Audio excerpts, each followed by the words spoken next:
This is Web3 and Me presented by FLOLiO. I'm your host, Jeremy Weber, joined by my man, Dan Vondelok.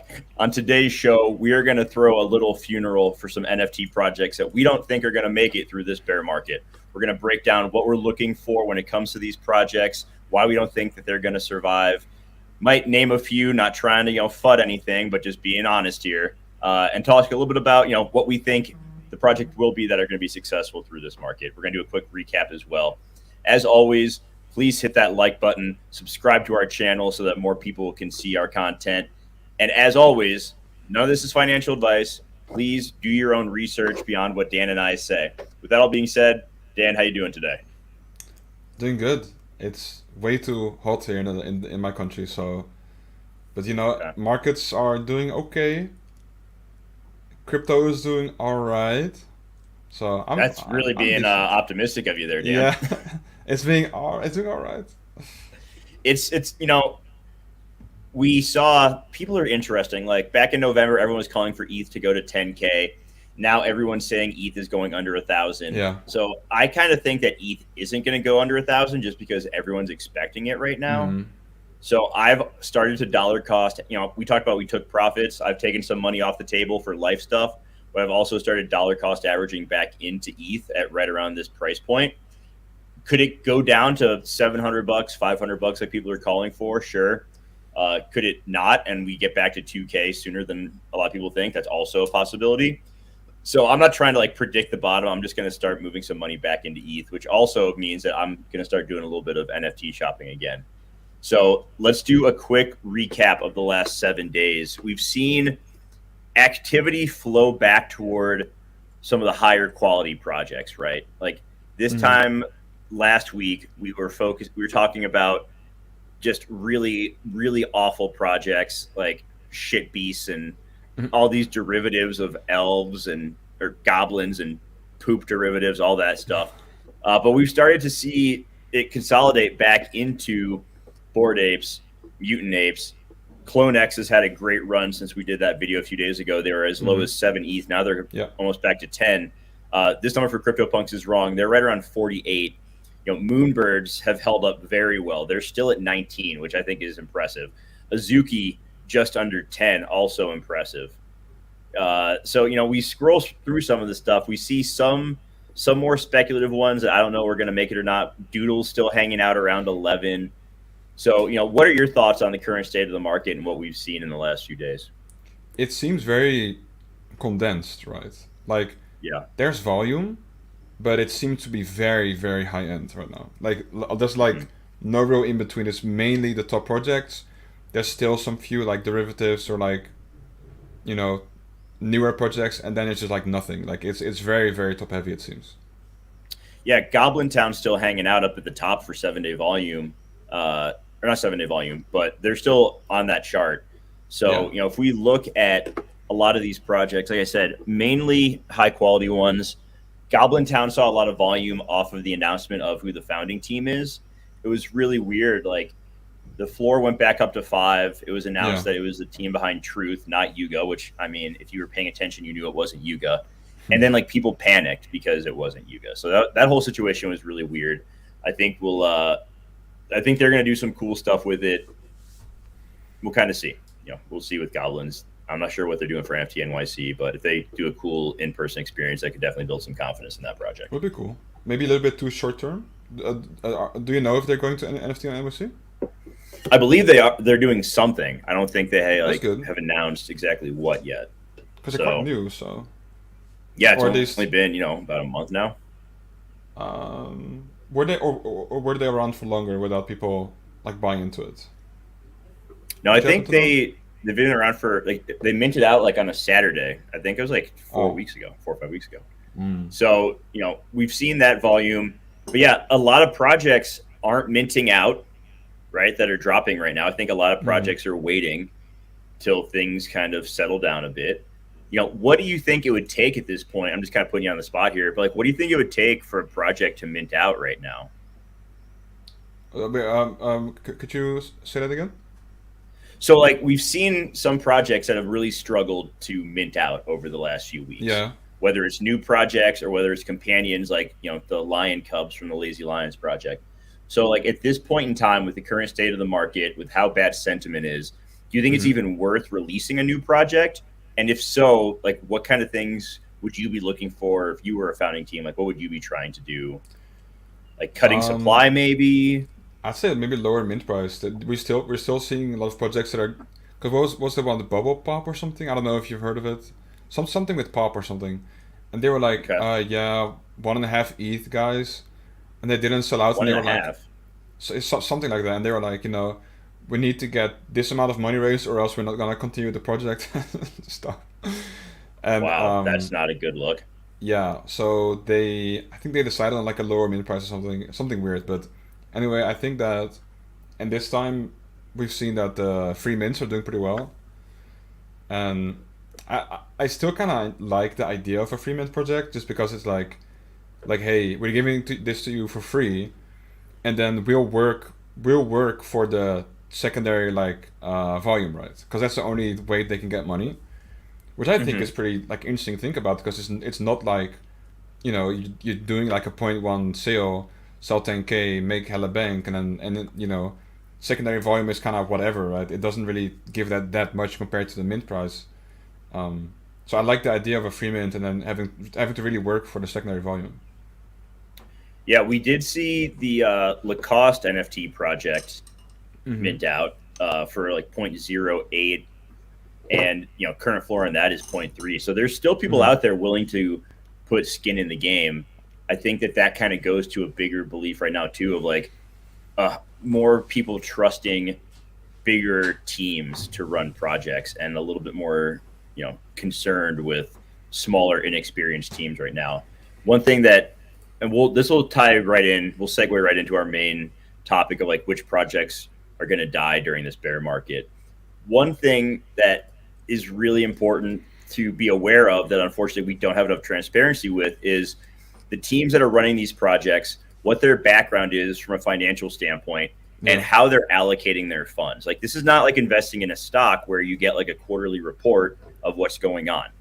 A lot of projects, from my understanding, kept their sale money and their secondary in ETH. And as we've seen, when ETH tanks, that greatly impacts what they can execute on, Mm-hmm. being able to pay their people. So, that's one thing I do have concern of is like, do these projects have a big enough runway, enough money in the bank to make it through a multi-month or even, year bear market? Yeah, because I guess they may be afraid to like withdraw the funds, right? Because they might give out like some FUD, or like some Mm-hmm. some red flags. They're like, oh, they're cashing out the money, like they're gonna run or something, right? That's what happened when Beeple sold his I forget if it was his everydays or if it was like the big like box thing at Yeah. Christie's, but I think it was his everydays. When he sold that, he converted almost all of it to USDC, and people were like, oh, he's not a true Web3 Mm. native, he doesn't believe in crypto. It's like, no, That's he's so just, crazy. it's a ton of money that he doesn't want to like lose. They must have And been the at high, same at kind of, like they must have been at like a high ETH rate as well, right? Like 4K. yeah, and then the same thing happened when Yuga minted out the mutant apes. They turned that ETH into USDC because Yeah. they were going to have tax obligations on all that Yeah. sales, And and then they people need to like pay gave their him a ton of employees. shit. Yeah, so Like, you can't really make anyone happy, but that is yeah. one thing that we need to know is like, is this team transparent? Are they keeping enough money to cover months out in case the market slows down? They're not getting as much secondary revenue. uh, you know, I think that's an important thing to be aware of that we just don't receive enough information on. Yeah, I agree. And in general, I think that now more than ever do we need transparent projects. Like, it seems very hard right now to mint out in general, let Mm-hmm. alone you're coming out as like a anonymous team with no track record, or like everything is kind of stacked against you, and you really need to work to mint out and work to have like a good NFT project right now, like more than ever, I feel like. Yeah, as a couple people who are clearly doxxed, I've never totally understood the need for constant anonymity, and Yeah. I don't see this. I think you have to make a choice right now between whether or not you want NFTs to grow beyond the current user base Because if you do, I'm sorry, but the anonymity thing ain't going to work. Like big money is not going to come in and help pump your bags if entire teams are staying anon. It just isn't going to happen. If there's not more transparency as far as how they're running the project, what they're doing with the financials, big money's not going to come in. And that it just is what it is. Like, you don't have to like that fact, but you can't have it both ways. You can't have institutional money and NFTs really take off while at the same time, not doxing. It just is what it is. Yeah, I know, I definitely agree. And I think in the long term. No, go ahead. Oh, Karen. Oh, no, Karen. No, go ahead. Okay, I will go ahead. I was gonna mention that I think in the long run the main projects are going to be like big, and like big isn't like high floor price, right? Like high influence or whatever. That they're predominantly doxed projects with backing, I think. Think of like Artifact, for example. Yeah. Artifact, Cool Cats, Moonbirds. I think that's why Goblin Town. Can you say Yuga? Yeah. They have backing. They are the backing, right? Do they have investors? Yeah, they do. They had a big round of fundraising that got announced for like A16Z, and a lot of like the more famous ape holders, like pro athlete and musicians, like were able to get in on that round of funding. Well, there you go. So Dikenza brings this up. It's interesting because Yuga wasn't doxed, not under their will. So yeah, there was that article from BuzzFeed that came out doxing them. I almost think that was like planted to an extent because they knew that they were going to have to dox eventually. Once they did this big round of fundraising and they brought in a ton of money, there was no way they could continue to remain anonymous. Yeah. Like, there was just no way it was going to work.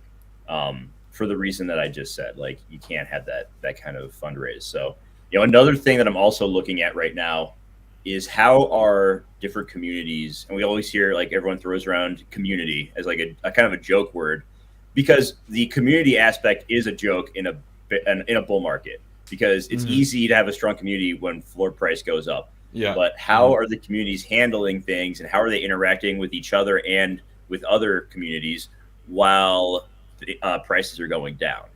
And like, you're seeing that the bag holding is getting really extreme. Like, you can't say anything that goes against a project without getting, holders of it calling you like a fudder and saying that you just don't understand the project and stuff like that. Yeah, this is something I noticed with like quite some time ago with Alien Friends, is the floor was going up because we saw like a meteoric rise, right? We saw like from 0.03 to like a couple ETH. And yeah, didn't it go up like 4 at one point? Yeah, I think they did, yeah. And then the people were like, we have the best community, we're so active. And then they had like booming numbers on Twitter, right? So like, absolutely insane engagement. That's because, like you said, it's easy to have a good community when the floor is only going up, right? And the real test of a community is when the floor goes down. So I definitely agree in that. And also, just like not to sidetrack too much, do you remember that post from that one BAYC holder saying like, oh, you don't have an opinion if you have less than, like, if your PFP is worth less than 100K? And then that under guy? 100K. Oh God, that guy! Like, I blocked him immediately. I think I was happy to see that the vast majority of ape holders called it out and were like, "No, this is bullshit. Like, we do not agree with this. He does not speak for us." That guy is an absolute joke. I can't stand him. I don't agree with his opinion in any way. Yeah, but everyone's entitled to their opinion. I don't care if your PFP is worth $1 million or $1. Like that, yeah. I don't want that in my community. Personally. Yeah, but the funniest part to me is that when ETH dipped a lot, then BAYC floor dipped under 100K.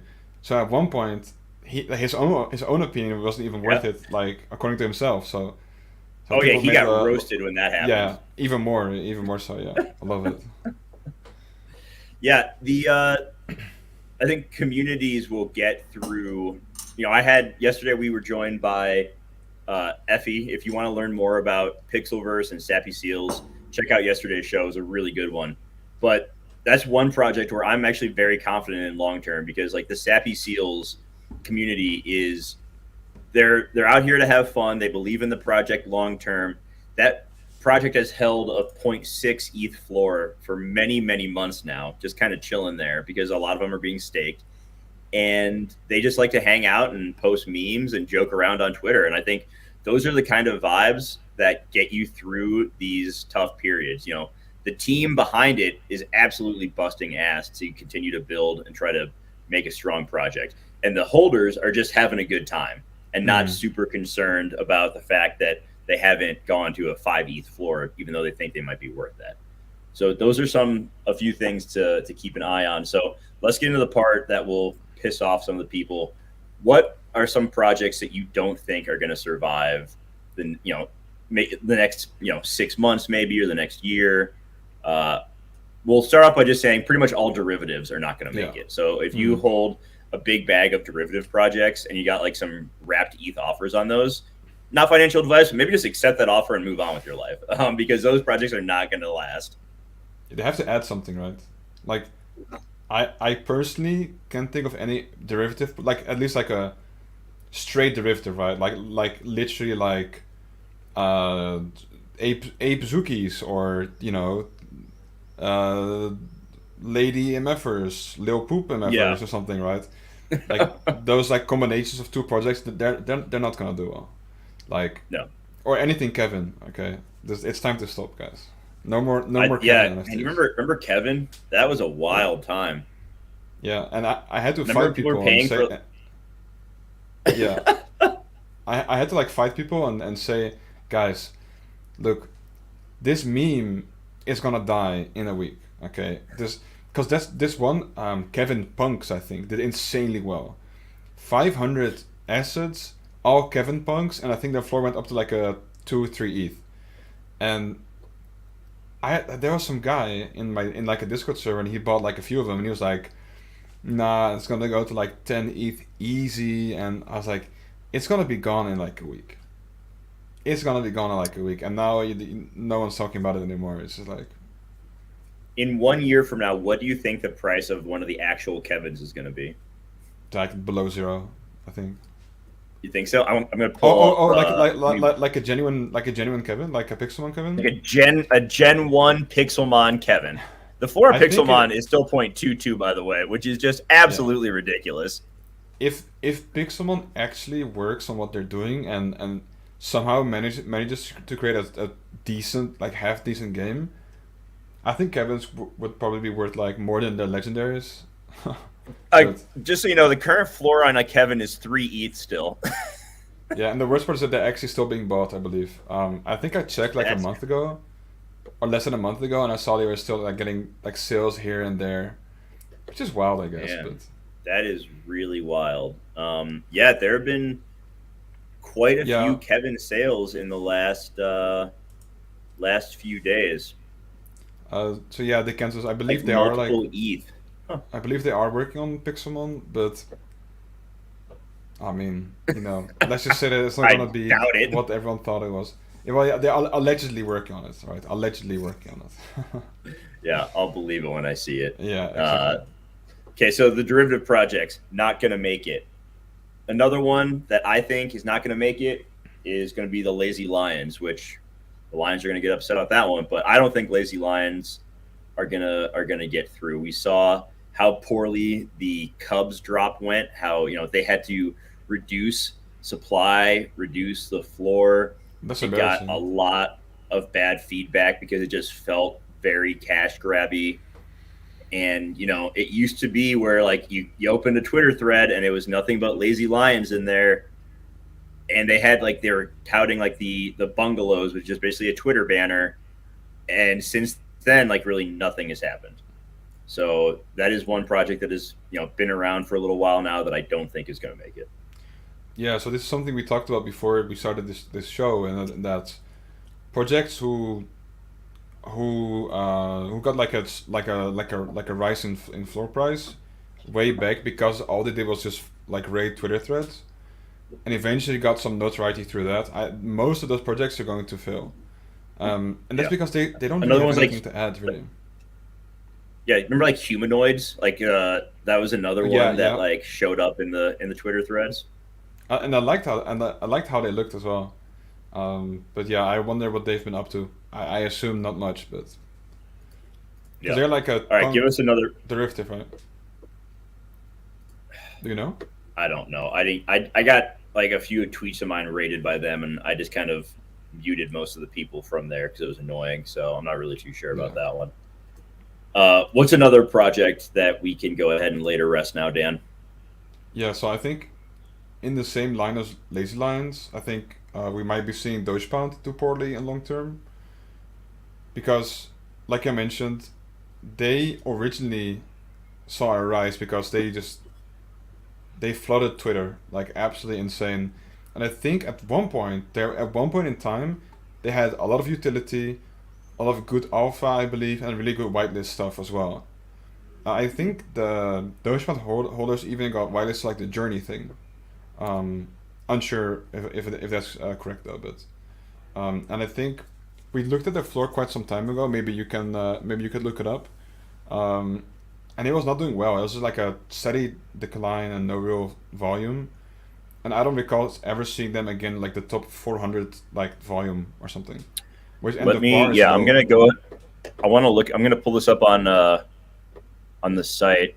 As Yeah. always, head over to app.flolio.com or just flolio.com. Sign up for a free account where you can see your portfolio evaluation if you dare, but you can also see a lot of the tools and charts that we have. So this is Doge Pound right here. Current floor is zero point 0.3. Unique owners 55%, which normally isn't bad. But what's concerning is that over the last 6 months, we can see the number of unique owners has dropped from 5,600 down to 5,400. So we have seen people exit the project, and that's never a good sign, especially when you're heading into a bear market. Like the Mm-hmm. number of unique owners has flatlined.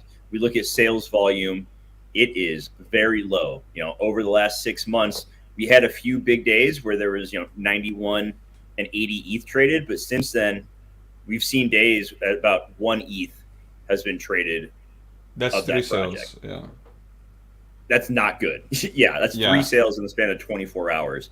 So there is not, I'm not seeing a whole lot here. If we look at the floor price over the last 6 months as well, like there's not a lot to give me hope with that project. So I think that was a good call on your part as well. Yeah. And this was You the brought up another one before this show. Yeah, go ahead. oh I think Dogepound was the very might have been my very first NFT as well. I believe, Okay. and I sold it on mint for mint price. I sold it for 0.08. So I minted it and I was like, this is weird. And then I was like, I'm gonna sell it. And then they went up like way high and I was like, oof. So I guess I learned that quickly. But um, you know, basics doesn't change. So and then the another project that we were talking about was Invisible Friends. They have not been doing well. They did decently at start. Were they up to 11 ETH, I think? Like Yeah, we expect them to be pre-reveal they pretty were high. yeah, pre-reveal they were very popular. They had a huge push because they were one of the first, like, the however you want to phrase, like the walking Yeah, NFT. So they got a little bit of notoriety there. The other projects that were attached to them, like Mood Rollers and Slim Hoods, they got some run up, but immediately cratered as soon as they were no longer needed to get an yeah, invisible friend. And once again, I'm going to pull up the graphs. Prepare yourself because they are pretty not great. But if we look at invisible friends, we're once again seeing the unique owners is still a high number because of the fact that it was only one per person when they minted. So getting multiple off the bat was hard. But we've still seen a pretty steep decline since they minted out in March. This project's been around about 3.5 months now. They've dipped to about 4,000 unique owners. This right here is a really ugly chart. I mean, this trading volume since they launched, it got hot. It fell off a cliff. There was some more excitement when their collaboration with Kith was announced yeah. to get a little bit more volume to it. But since then, once again, we're seeing days where, maybe a handful get sold. Here's a few days, earlier this month where like once again, two or three got sold. It's bad out there. The floor price chart isn't much better. So I think that Invisible Friends is a good call. Yeah, and they kind of, I don't think they were paid influencers for Invisible Friends. I think it was just like one of those projects that everyone, I don't know, somehow cemented itself as like the project to have. At least pre-mint. I don't. They spent a Uh, long time building hype. yeah, and I don't recall seeing like Farouk shilling it or something. So, No, I uh, don't. I didn't see any influencers shilling it, but like they started, putting out previews back in November of last year, and they didn't launch until March yeah, of this year. So they spent a solid like 3-4 months putting out previews, getting people excited, building up their whitelist to the point where it sold. Their whitelist was full, obviously, uh, and so yeah, it's been a tough few months for that project, and I'm not sure what the what's the name of the company, the collective that runs it. Random Character Collective. Yeah, I don't know what they can do to revive that project. Like there was talk that if you held Invisible Friend, you get a companion drop, but it's like, okay, that's just diluting it more. Like, what are they actually doing Yeah, besides just adding another NFT to their collective? yeah. But one thing in their favor though is if you at least compare them to similarly like hyped up pre-revealed projects like Mechaverse and Oniforce, Mm-hmm. you will pee your pants looking at that chart, like volume chart or like floor price of Oni and Mechaverse. So maybe you could put it up on our on FLOLiO.com because Yeah. Oh God. that's Poor that's blood in the streets there. It's really rough. Mechaverse, man. They actually rebounded a little bit. They had gotten under point 0.2, so they round tripped, if you will, from their mint price of point 0.2 up to a pre-reveal price of almost 15, and then now they're back to where they originally minted out at. So Mechaverse, it's rough. Once again, that's their What unique owner grab. Apparently, a what ton of happened on people April sold off. 4th? Apparently, a ton of people What sold is that? off. The Y interval on this graph is a little bit, Yeah. it gets the point across. But if we look at trading volume, I mean, good God, that was their last day over 100 ETH in a day was back in April, and on average, they're still selling, but when your floor price is low, it's pretty bad. And then this right here, over the last Yeah, maybe 6 like zoom months, out on like filter on like a year or something. it's not pulling it up from last year. We'll have to get that Oh, fixed, okay. but yeah, it's not great. It's not great to see that. And Yeah. we can talk this also about like Hate Beast being another one that is down to under one. That was super hyped up. Like I'm not sure what the next really hyped project is going to be, but I'm going to beat the drum that you shouldn't be paying multiple ETH for it pre-reveal, and I'm sure people are going to say that I'm just fudding the project, but then I'm going to be proven right again, and I'll just take my victory lap. Like that's just going to be how it works out because That's I'm just kind petty of how like it that. goes. Yeah, I wonder. I still see some value in having like a high ETH like mint price because some projects, yeah, but Yeah, but like I'm talking about like the high pre-reveal. oh yeah, like the Anon projects, the oh Yeah, like how with yeah, with Mechaverse, it sold for point 0.2, but then it was selling for people were buying it for 10, yeah. like pre-reveal because it got incredibly hyped up. Like that's what I'm talking about. Mm-hmm. Well, they should have honestly maybe raised the mint price, right? Like, They should have raised the mint price. They should have revealed sooner. I think a lot of the projects like that are super hyped need to, I know that they want to make their royalties on secondary before it reveals because price is always going to go down post reveal. And we saw it with Hape. Like they pushed their reveal date like 3 or 4 weeks from after it was sale really because and bad. like it was a I long wonder what their time. floor is right And now. they're I looked at earlier because I was looking at stuff for this, but it was under one. It was like 0.88, I think. Okay, So that's honestly they're higher than I they're thought it not would be. they're not they're not dead, but I don't know what is going to be the catalyst to drive them back up. Rest in peace So to the what person who bought the 1 out of 1 Invisible Friends as well, the golden one. Ooh, yeah, for like 400 something ETH. Yeah, That's like the dude who bought that 1 of 1 crypto and then sold it for $1 million loss. That was pretty wild to see. Is it the same person? No, I doubt it, but it was like it's the same Oh, situation. yeah, yeah. So give me to finish it off. What is one project that people aren't expecting that's doing pretty well that you think will fall off and crater by the end of this bear cycle? Ooh, that's hard. I can't think of anything on top of my head. Do you have anything? Yes, I I've Yuga? grown very. I mean, it's funny. There's a lot of risk with Yuga right now. I feel like there's execution risk Mm-hmm. from NFT NYC, from other, like if other side doesn't go well, then Bored Apes and Mutants are in trouble. There's also like execution risk, but also like community risk. Like you talked Yeah. about the ape holder who did that. Like there's a lot of ape holders that I'm becoming disillusioned with who are just constantly bitching and moaning and acting like entitled babies. And part of what made Bored Apes great at the beginning was that it was a very like welcoming, tight knit community. And now, a lot of rich people have come in Yeah. who don't really vibe with what we were doing with back in last summer. And it's a risk because like, are people going to really want to be involved with people who are just like entitled babies? I personally don't. Like it has me not interacting with apes as much as I had in the past. And so I think that there's definitely a risk on a lot of fronts that you could, see a big pullback.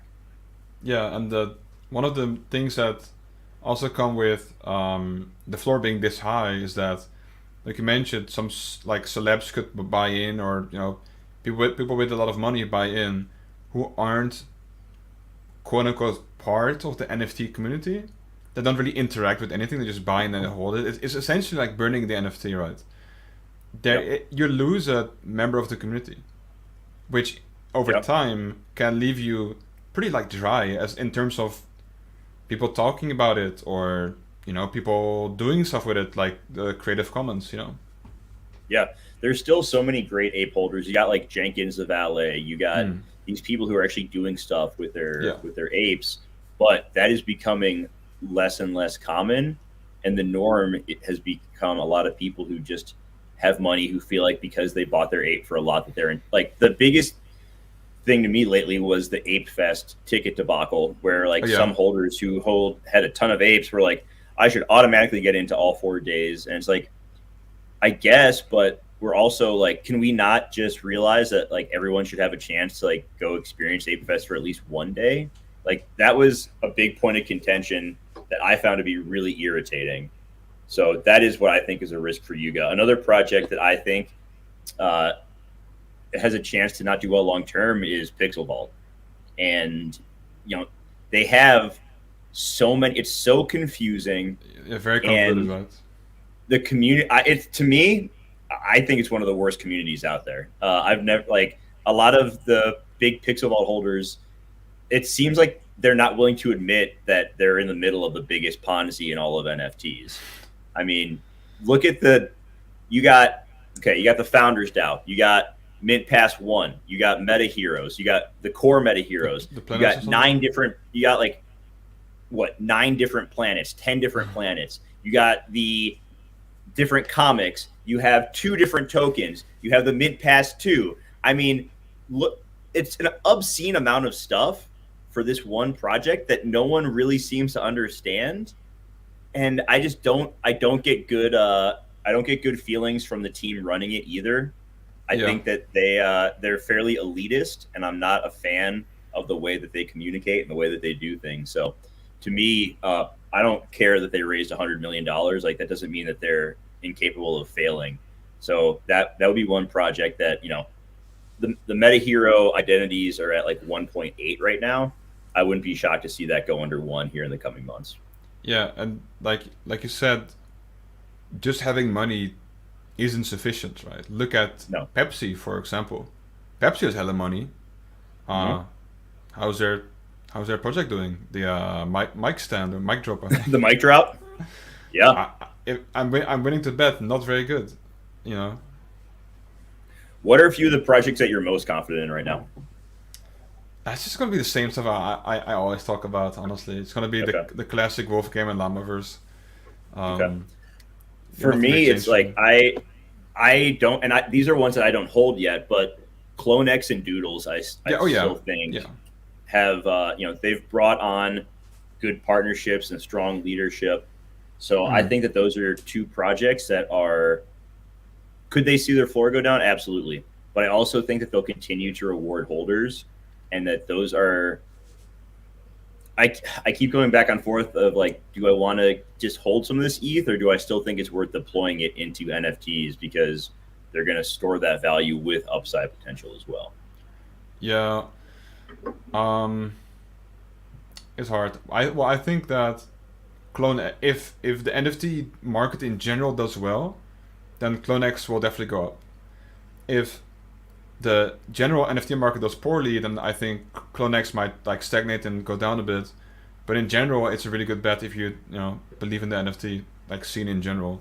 Anything artifact, Yep. honestly, doodles. Yep. Still think Cool Cats is a good buy at the current price. I think it's still like around 3 ETH, which is like crazy considering their all-time high was 15 at like 4K dollar per ETH, right? Like Yeah.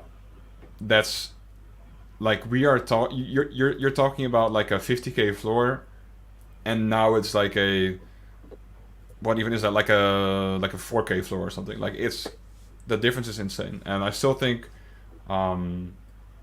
Well, they have an NFT NYC thing, so we might be seeing some action on their secondary maybe the NFT Yep. NYC experience is really good and people are like convinced or something. Yeah. For sure. For sure. Um, all right. Anything else before we head out of here, Dan? Any final words for the people? No, other than check out FLOLiO.com and check our analytics, please. All right, it's really good. I promise, it's really good. It is really good. And our browser extension is running very well at the moment. I'm happy with the changes we're making there. We got some cool stuff coming. And it is all free, ladies and gentlemen. You can't It's beat free. that. We're not making you pay zero 0.5 ETH to get access to all the tools we have right now. Okay? So head over to FLOLiO.com, link your wallet, see your, a more accurate holdings value. It may make you feel a little bit better because we do use trait floor instead of just collection floor. So you don't even have to connect your wallet. Just copy and paste that bad boy. So head over there, check that out. Like this the stream, subscribe to our page, share it far and wide. Have an excellent weekend. For Dan, for the rest of the team at FLOLiO, I am Jeremy. Take care, everybody.